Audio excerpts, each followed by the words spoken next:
Good morning, everyone. We are kicking off the October 8th CalHFA board meeting, and I'd like to invite the chair, Mr. Gunning, to start the meeting. All right, thank you, Melissa, and welcome everyone. Good to see everyone's small computer face again. All right, why don't we start with roll call, Melissa? Hey, Ms. Avila Farias. I'm not hearing Ms. Avila Farias. Ms. Gallagher. Here. Ms. Gallagher here. Ms. Gunn. Here. Ms. Gunn is standing in for Dr. Imbasiani, CalVet. Mr. Gunning. Here. Mr. Gunning here. Mr. Hunter. Here. Mr. Hunter here. Ms. Johnson Hall. Here. Ms. Johnson Hall here. Mr. Sehoff, standing in for Treasurer Ma from the Treasurer's Office. Here. Mr. Sehoff here. Mr. Seeley, standing in for Director Velasquez from Housing Community Development Department. Here. Mr. Seeley here. Ms. Von Koch-Liebert, standing in for Secretary Castro Ramirez from BCSH. Here. Ms. Von Koch-Liebert here. Mr. Prince. Here. Mr. Prince here. Mr. Russell. Present. Mr. Russell present. Ms. Otello. Here. Ms. Otello here. Ms. Campbell, standing in for Ms. Gordon from the Office of Policy and Research. Planning and Research. I'm here. Thank you. Sorry about that. Ms. Campbell here. Ms. Boatman-Patterson. Here. Ms. Boatman-Patterson here. Do I have any attendees for the Department of Finance? I do not hear any. Chairman Gunning, we do have a quorum. Awesome. Thank you, Melissa, and welcome everyone. Has everyone had a chance to look at the minutes from our last meeting, September 10th? Any comments, edits, questions, corrections? Great, hearing none, why don't we deem those adopted and move on. I did have a rather lengthy, long speech summarizing the end of the legislative session, but I chose not to say it. So Tia, I'm turning it all over to you. Yeah, it was an interesting session, wasn't it? Yeah, certainly, right? I do believe Francesca is scheduled to do a presentation when his item up comes up. But I do have a couple of things I wanted to share with the board. We have, as you know, the private activity bonds have become competitive for the first time in almost 2 decades. And so every October, the California Debt Limit Allocation Committee sends out its bond demand survey. That was due on October 2nd, so CalHFA has responded to the 2021 demand survey request. We are projecting a bond cap need of $1.25 billion for about 35 projects. This projection was based on a combination of SIDLAC's bond cap awards in 2020 and pending awards in December 2020, and the anticipated subsidy CalHFA will have from SB2, AB 101, and CalHFA's state tax credit set aside of up to $200 million. A little bit of history and perspective. Our highest years of bond cap awards were in 2015 and 2016, and we are projecting 2020 with those awards ranging from $1.029 billion to $1.78 billion in bond allocation that CalHFA will have used for the year 2020. Getting back to the current framework, the current framework provides for $1.75 billion in bonds available to various state pools, and the demand is anticipated to exceed the amount of bonds available. So there'll be a need to prioritize and balance those competing priorities. The outcome of AB 69, if you will recall, that was a presentation that was presented by our Director of Legislation and Policy to provide gap financing and financing for ADU construction. That bill was vetoed, but CalHFA commits to working with the Department of HCD and our Business Consumer Services and Housing Agency, as well as our stakeholders and partners to go forward on a potential pilot program. I have to give a shout out to all of the folks at HCD and our Secretary Castro Ramirez, who led the efforts on the implementation of AB 3008, which was Tenant, Homeowner, and Small Landlord Relief and Stabilization Act of 2020, which extends eviction and foreclosure protections for Californians.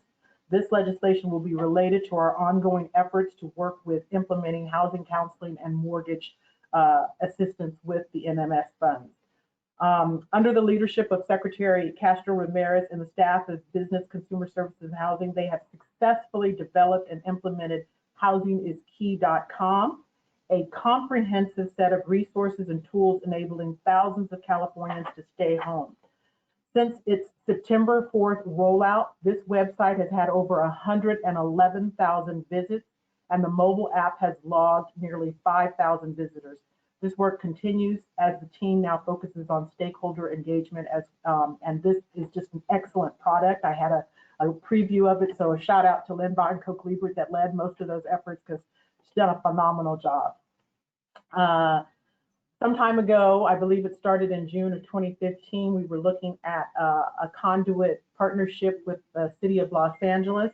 That is a long time in coming, but to help them with their backlog and to build capacity, we now have an executed MOU with the City of Los Angeles, so I'm very excited to report that.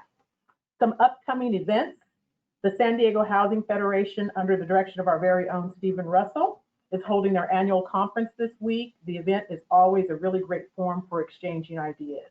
And tomorrow, our Director of Legislation and Policy, Frances Marti, will be a panelist on a session called Federal Housing Policy, a Presidential Election During the COVID-19 and Black Lives Matter Protests. I will be speaking on October 9th to the Southwest LA Association of Realtors, the panel entitled Real Talk on Black Homeownership and Racial Wealth Gap. October 13th, at the 2020 STAMP Annual Conference, a panel entitled Embracing Anti-Racist Housing Practices. And on October 27th through 29th is NCSHA's annual conference. We have a number of staff and board members registered to attend. And on the 28th, I will be speaking on the topic of housing finance agencies as the catalyst for fair housing and racial equity. Frances also has a couple of speaking engagements where he will be representing CalHFA. On October 21st at the CalAlpha, which is the local housing finance agency association, state housing programs and policies, what happened and what is to come. And October 30th at California Coalition of Rural Housing Rural Summit, which is the state directors panel that the Rural Housing Summit has every year. And Frances will be representing the Housing Finance Agency.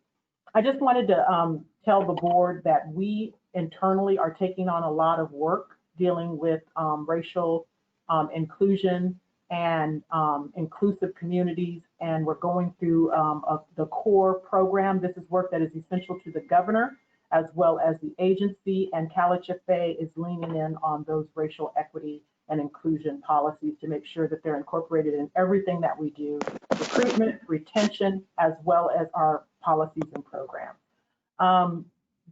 My leadership team just recently took on a training program regarding the mindsetting and strategies of thought leaders.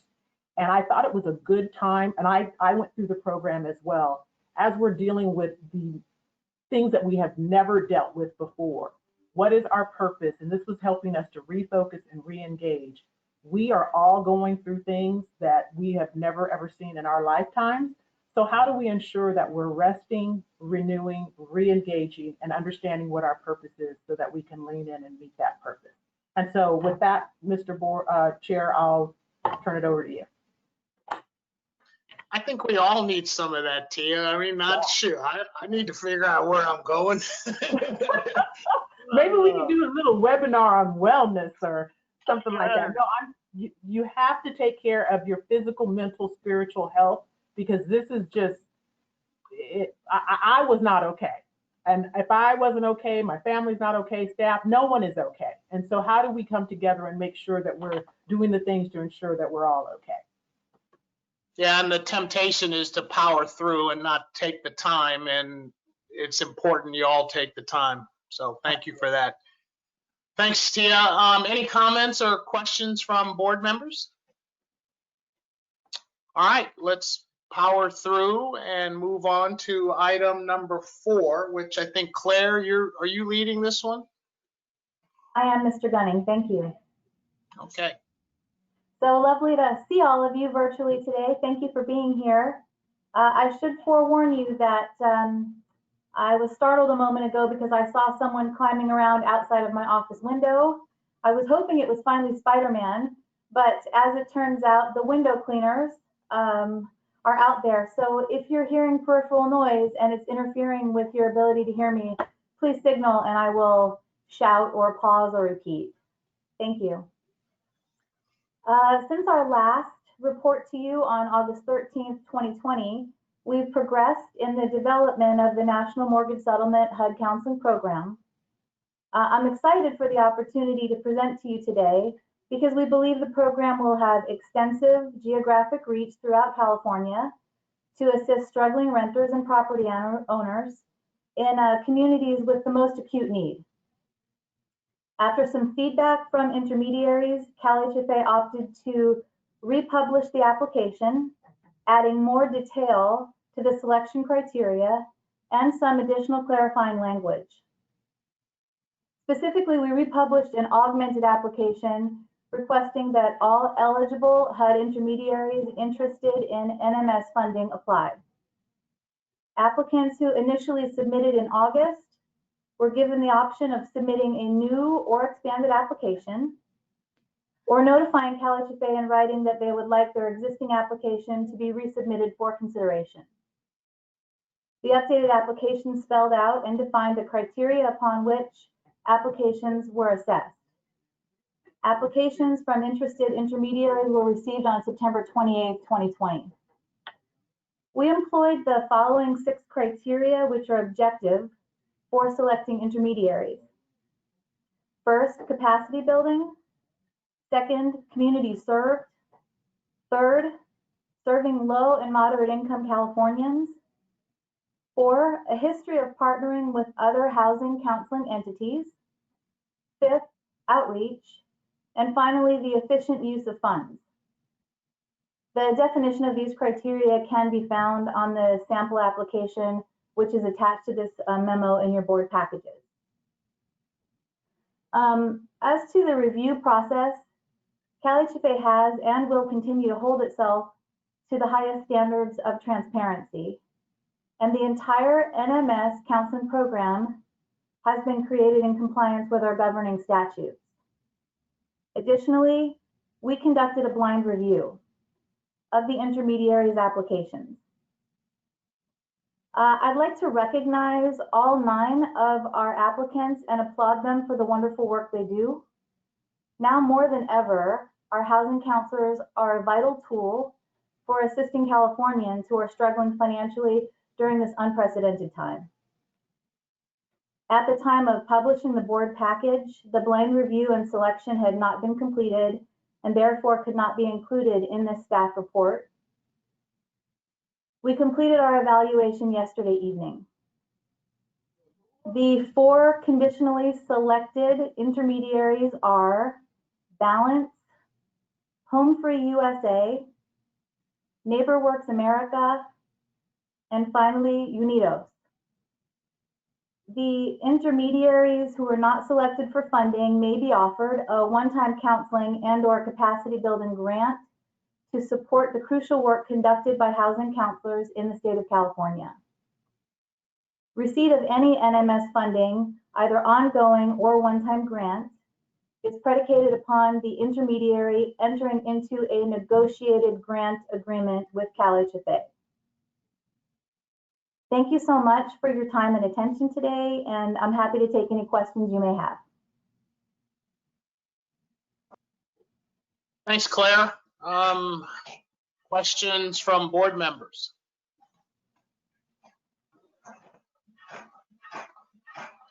Don't all raise your hand at once. No, that's just because you're so efficient, Claire. I clearly the process worked.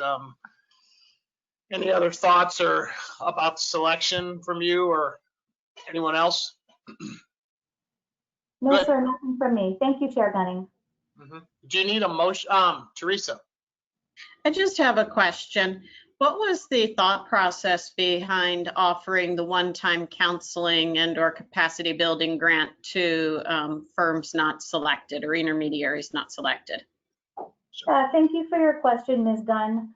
We recognize that all intermediaries who are working in the state of California are doing important work, and we want to support that important work, but only a few met all of the criteria that were important to this particular initiative.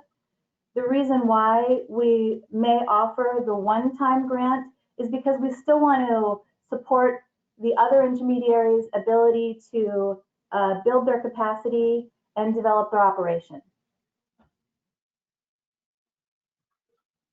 Good answer. All right, is there a motion? I'll move it. It's a motion. Is there a second? Second. You get that, Melissa? Could you verbally tell me who made the motion? I think Teresa Tina- Gunn. the motion. Okay, Teresa made the motion, and second was Lynn Von Koch-Liebert. Lynn. Thank you very much. All right, with roll call, Ms. Gallagher. Do you want to call for public comment or any discussion on the item before you take up the vote? Thank you, Tia. Is there any comment or questions from the public before we vote? So, Mr. Gunning, Chair Gunning, we'd like anybody who has a comment to raise their hand in the using the control panel. We also are inviting members to speak no longer than 3 minutes, and we're going to allow no more than 15 minutes for this session. If we have that many speakers that need to go longer than that, we ask that they keep their comments short and to the point so that we can allow as many speakers as possible. Right now, I'm not seeing any hands raised. Courtney will be managing those that are raising their hands. Courtney, do you have anybody raising their hand? No, not at this time. Stephen Hicks. It does not appear. I believe we have someone now raise their hand. Courtney, would you address that? Stephen, if you unmute yourself, you can go ahead and provide a comment. Yes, thank you. Can you hear me? Yes.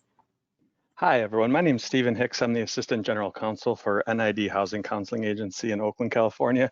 And I just wanted to thank the board and thank the General Counsel for this process. I thought it was very thorough. I thought the criteria were excellent and objective. The process was transparent.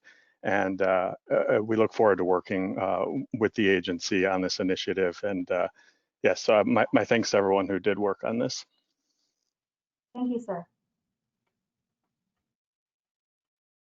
Awesome. Thank you, Stephen. Anyone else out there, Courtney? I don't see anyone else. So, Mr. Okay. Chair, I want to just draw the board's attention to the resolution where the 4 intermediaries that were conditionally selected, so that you, Claire's reading of those intermediaries that were selected would be filling in this board resolution, so that you won't be adopting a resolution with blanks. It's the names that were announced by Ms. Tariana. Perfect. Thank you, Tia. All right, roll call. I think you're on mute, Melissa. Thank you. All right, on resolution 20-20, we will insert the names of the 4 intermediaries that were announced by our general counsel. Ms. Gallagher, Yes. Ms. Gunn, Aye. Ms. Gunn, aye. Mr. Gunning? Aye. Mr. Gunning, aye. Mr. Hunter? Aye. Mr. Hunter, aye. Ms. Johnson Hall? Aye. Ms. Johnson Hall, aye. Mr. Seha? Aye. Mr. Seha, aye. Mr. Seeley? Aye. Mr. Seeley, aye. Ms. Von Koch-Liebert? Aye. Ms. Von Koch-Liebert, aye. Mr. Prince? Yes. Mr. Prince, yes. Mr. Russell? Aye. Mr. Russell, aye. Ms. Otello? A resounding and congratulatory yes. Ms. Otello, yes.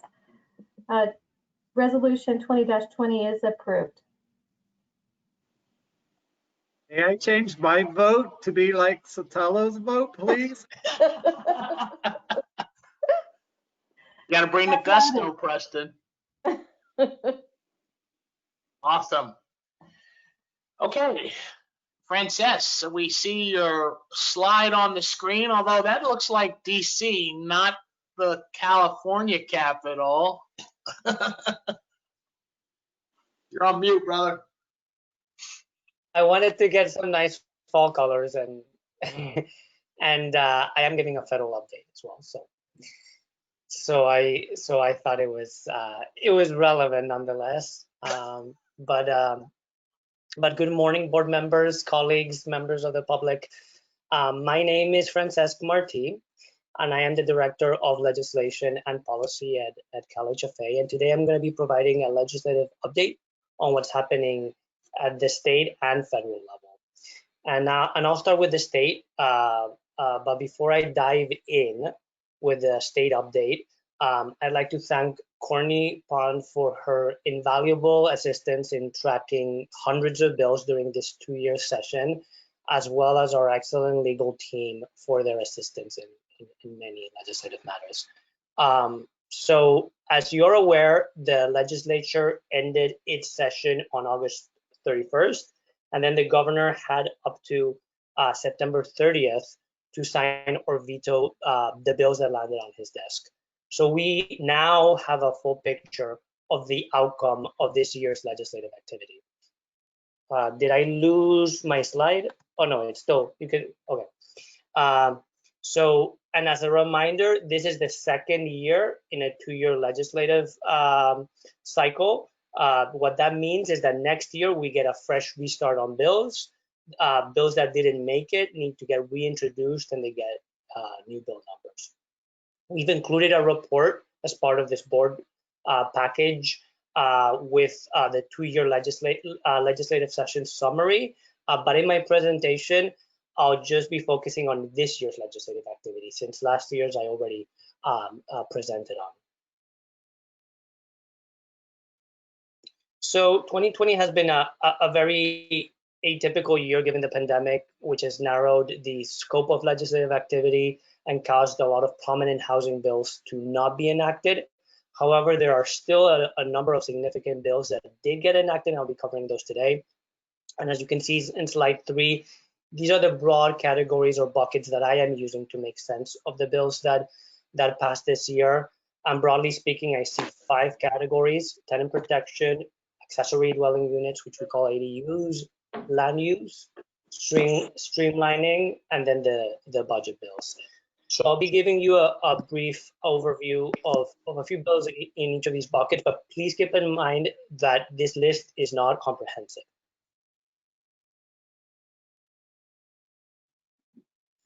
So I'll start with denim protection, and here we have the most important bill of the year, the most important housing bill of the year, AB 3088 by Assemblymember Chu. This bill creates a state framework to protect tenants and prevent evictions due to non-payment through February 1st of next year. There are a few steps that the tenants need to take, such as returning a hardship form and for a certain period of time paying 25% of lease rent. It also bans non-cause eviction and increases penalties for bad acting landlords. As Tia mentioned, BCSH, DFEH, NHCD have put a lot of work into outreach on this bill and have created a great public resource on AB 3088 at housingiskey.com. So that's a really good resource if any of you need more information about this bill.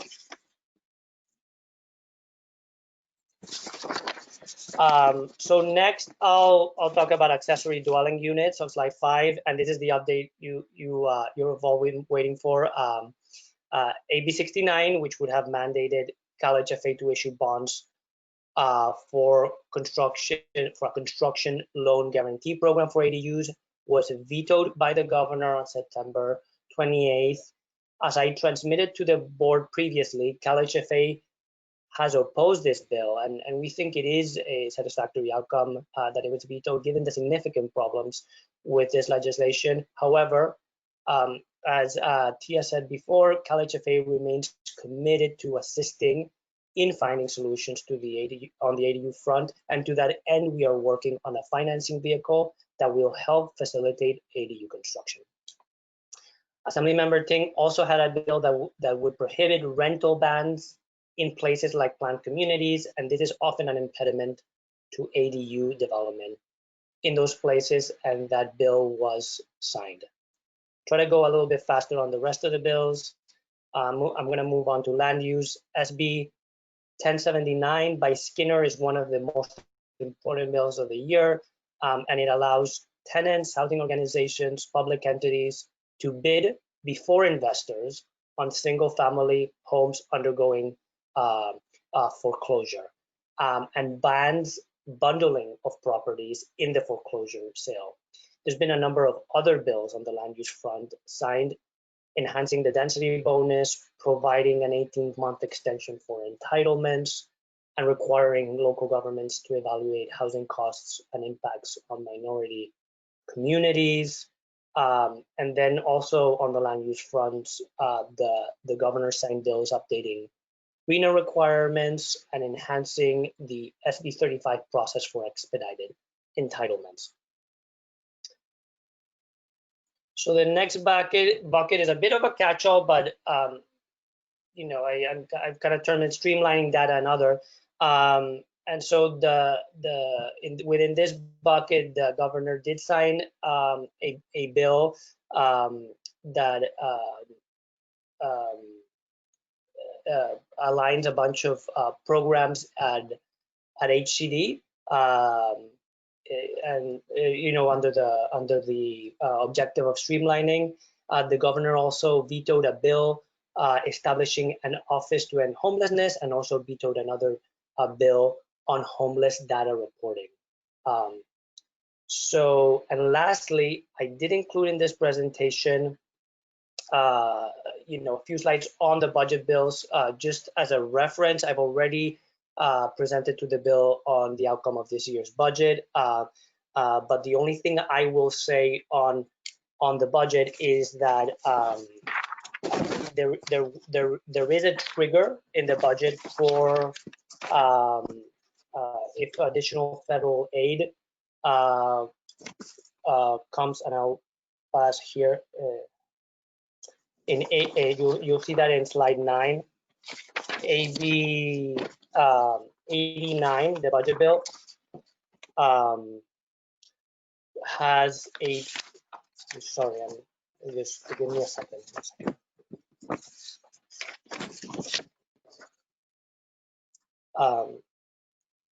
AB 89 had reductions to the AB 101 appropriations that CalHFA received last year, and it contains a trigger for partial restorations if the federal government provides additional resources to California by October 15th. So now it seems unlikely that California will receive those federal funds in time, which means that these automatic restorations will not be triggered, which actually is a good segue for the federal update and letting all of you know what is happening with federal legislation and especially COVID relief. So on the next slide, what I have here is this is the cheat sheet for congressional COVID relief that I've presented to you on in the past, and I've updated it with this highlighted box on the right-hand side. that lays out the 5 different proposals for phase 4 of COVID stimulus.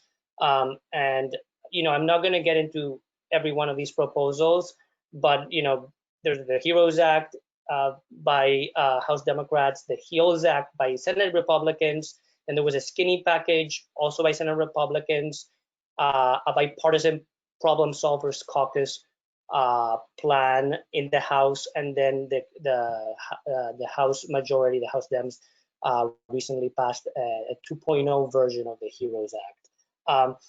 So what I kind of want to emphasize about all these plans is that 4 out of those 5 plans had some form of rental relief and housing assistance, all of them except for the skinny package in the Senate. And what that means, and obviously some of the plans had a lot more housing assistance than others. But what I want to emphasize is that there is an emerging consensus that rent relief and housing assistance should be part of the next COVID relief package. And so it is really unclear what the status of COVID relief talks are at the moment. A few weeks ago, we got our hopes up somewhat, given the progress in negotiations between Secretary Mnuchin and Speaker Pelosi. However, McConnell and Senate Republicans have been disengaged from these talks, and to add to uncertainty, the White House a few days ago called for an end to negotiations, but later seemed to backtrack that. And then Speaker Pelosi and Mnuchin have been discussing specific relief for the airline industry. And then the speaker said at a news conference this very morning that she wouldn't do a standalone airline /PPP/stimulus check bill unless there was a commitment to a broader agenda. So just to sum it up, as time goes by, it seems increasingly unlikely that relief will come to California before the October 15th deadline that I mentioned before in the state budget. So as with the rest of the federal items, the outcome of the election will be determinative on the future and scale of the next COVID package, with the expectation that any gains by Democrats would lead to a very large phase 4 package, as well as potentially infrastructure legislation. So I'm going to give you all a few other brief federal updates. So on the budget, this is slide 13, on the budget, so barely hours before a shutdown would have kicked in, Congress passed and the president signed on September 30th a continuing resolution to keep federal agencies funded at fiscal 2020 levels through December 11th. Whether there will be another continuing resolution to take us through the New Year's and buy us a few months more of time, or whether Congress will actually put together full year funding bills at the end of the year will depend largely on the outcome of the election. I think the kind of conventional wisdom is that if Democrats gain more power, they are likely to wait until the new year to pass full year funding bills in line with their priorities. The next item I have here is tax policy. And as you all know, the enhancement of the low-income housing tax credits and on the private activity bond program are big priorities for CalHFA and for umbrella organization NCSHA, mainly through the Affordable Housing Credit Improvement Act and through other related legislation. The Affordable Housing Credit Improvement Act and all of the provisions within and all the bond provisions have not been part of COVID relief talks. I want to be clear on that. They have not been part of any of the 5 proposals for a phase 4 of COVID relief. So they're really not in play as part of those discussions. We do have a chance of advancing these priorities through other vehicles, specifically through perhaps a tax vehicle, a tax extended vehicle at the very end of the year, or next year, depending on the outcome of the election, if there is a big infrastructure package. A lot of the light tech and bond items were included in the Moving Forward Act in HR 2, which was the House Dem infrastructure bill. And then I'll talk also about CRA very briefly. On September 21st, the Federal Reserve issued a notice of proposed rulemaking to solicit input on the Community Reinvestment Act reform. As you know, there are 3 regulators on the CRA system, and the Office of the Comptroller of the Currency earlier this year finalized a rule which the housing community generally feels that is negative for affordable housing and also causes a divergence within the 3 regulators and with the 3 within the CRA ecosystem. So now there's 120 days public comment period on the Fed notice, and NCSHA intends to submit comments on behalf of all HFAs. And lastly, I'll just like to mention, I'm sure you're all aware already, but a federal eviction moratorium was issued by the Centers for Disease Control, CDC, and is in effect from September 4th to December 31st. And this moratorium is for evictions due to non-payment of rent. And of course, this layers on top of the state protections that we have through the AB 3088 framework that I described earlier in my update. So with that, that concludes my remarks, and please let me know if there are any questions. Wow, thanks, Frances. A lot going on at both levels right here. We had the chance to talk with Senator Lena Gonzalez from Long Beach this week, and I think we're going to see a lot of those housing bills reintroduced next session that failed for COVID reasons. So feels like a redo, which is probably a good thing, but we shall see. Any questions or comments from board members? Good report. Make sure you send a copy for me, Frances. I'd like to have that. I will do that, absolutely. Great. I want to draw everyone's attention to the normal reports that are attached with the agenda. Any public comment from anyone? Courtney, you see anyone out there? No, I do not. No Okay. comment. Any comments or thoughts from board members? I do want to make sure everyone does take a look at the multifamily report. You know, over the last several years, our single family has been off the charts. But you can bring up that report. If you see here where we are year to date on our multifamily lending, it is pretty incredible. So I'd like to give a shout out to Kate Ferguson and Sheena Coe and Andre Massey, who are leading our multifamily lending and asset management teams. They have leaned in. I appreciate them, as well as the entire multifamily department and all of the support that they have been given. But they really have leaned in. You know that all of you has encouraged us to lean in on multifamily and multifamily lending, and we have. And so here are the results over the last couple of years of hard work, and it is very exciting to see where we are in multifamily lending.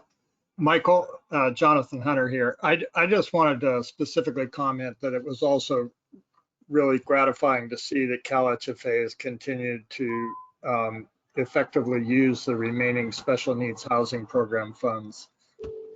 Rather than letting them revert back, they're still being put into use in some really creative projects around the state. And I'm really glad that the staff has continued to keep that focus.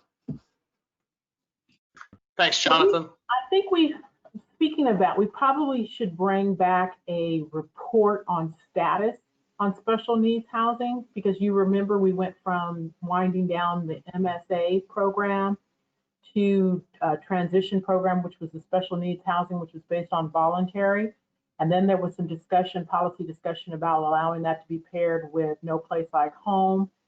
And as we continue to try to wind that down, some folks keep wanting us to ramp it back up. And so bringing a conversation about that to the board is likely appropriate, to give you a status, an update, and to have some conversation about how do we extricate ourselves from, because I'll tell you what we're seeing. We're seeing certain jurisdictions of the MSA money. You know, if you haven't used that money in 3 years, it's supposed to revert back. And so what I'm suspecting is people are using CalHFA to encumber their funds so that it doesn't revert back, which is somewhat problematic. So I do want to have that conversation with the board, and we'll be bringing that to the board. So thank you for mentioning that, Jonathan. So if Mr. Russell. if I may. Okay, thank you, Mr. Prince. I just wanted to say we're working locally, you may or may not know, on a local housing bond measure, Measure A in the city of San Diego. And what it has done locally, though, is surface conversations about how we use housing dollars to better affect comprehensive community development, how we foster equity, how we see, in locally it's a balanced communities policy about making sure we put housing in opportunity areas. So first of all, I think these are discussions that I want to get more deeply into, is how are we leveraging our resources to achieve those goals. So we're very intentional about it. But I also just want to thank Tia for your time and attention in helping me understand some of these opportunities and communicate those to the community, because I think this is, there's no redevelopment. Housing dollars are bearing the burden of a lot of community development work they didn't used to bear, but it can come up with unintended consequences if not done well. So I appreciate the discussions around mixed income and other kinds of economic development we can do with housing dollars. So thank you, Tia, for that. And I would look forward to an opportunity to have that deeper discussion at the board level. Awesome. Thank you, Stephen. Thank you, Tia. Mr. Prince, sir. Yeah, so I'm sorry I missed last month's board meeting. The day before last month's board meeting, we were able to, in Fresno, break ground on the Monarch at Chinatown, which is our TCC, Transformative Climate Community Funded Development. There it is. There's the Monarch shirt that Tia is holding up. And I did just want to give a shout out to Miss Boatman Patterson, who was part of our presentation, did a great job. You know, we totally own her as one of the Valley Girls, and happy that she came home virtually to join us for that groundbreaking. And then Tia, did you like the butterfly in your envelope? That was the cutest thing ever. So I tried to replicate it, and of course my little thingy, it broke it. But you opened it up and the butterfly like fluttered around. It just made my day. It was wonderful. There we go. I was hoping that would happen, but I just do want to point out the amazing partnership that CalHFA has with so many people at the state and within local jurisdictions to bring really quality, amazing housing to our communities. And so I don't know if I'm speaking as a borrower now or as a board member, but I'm really proud of what CalHFA is doing in Fresno. Thank you. Good stuff. Anything else? All right. Seeing none, is there a motion to adjourn? So moved. So moved. Tina moved it. Jonathan seconded it. We're out of here. Thanks, everyone. See you next time. Hey, everyone. Have a great week, everybody. And Francesca, you got a little bit more gray hair than I remember. What's going on? Is the budget season? That's what 2020 does to you, right? When I think we all agree here. Hey, everyone.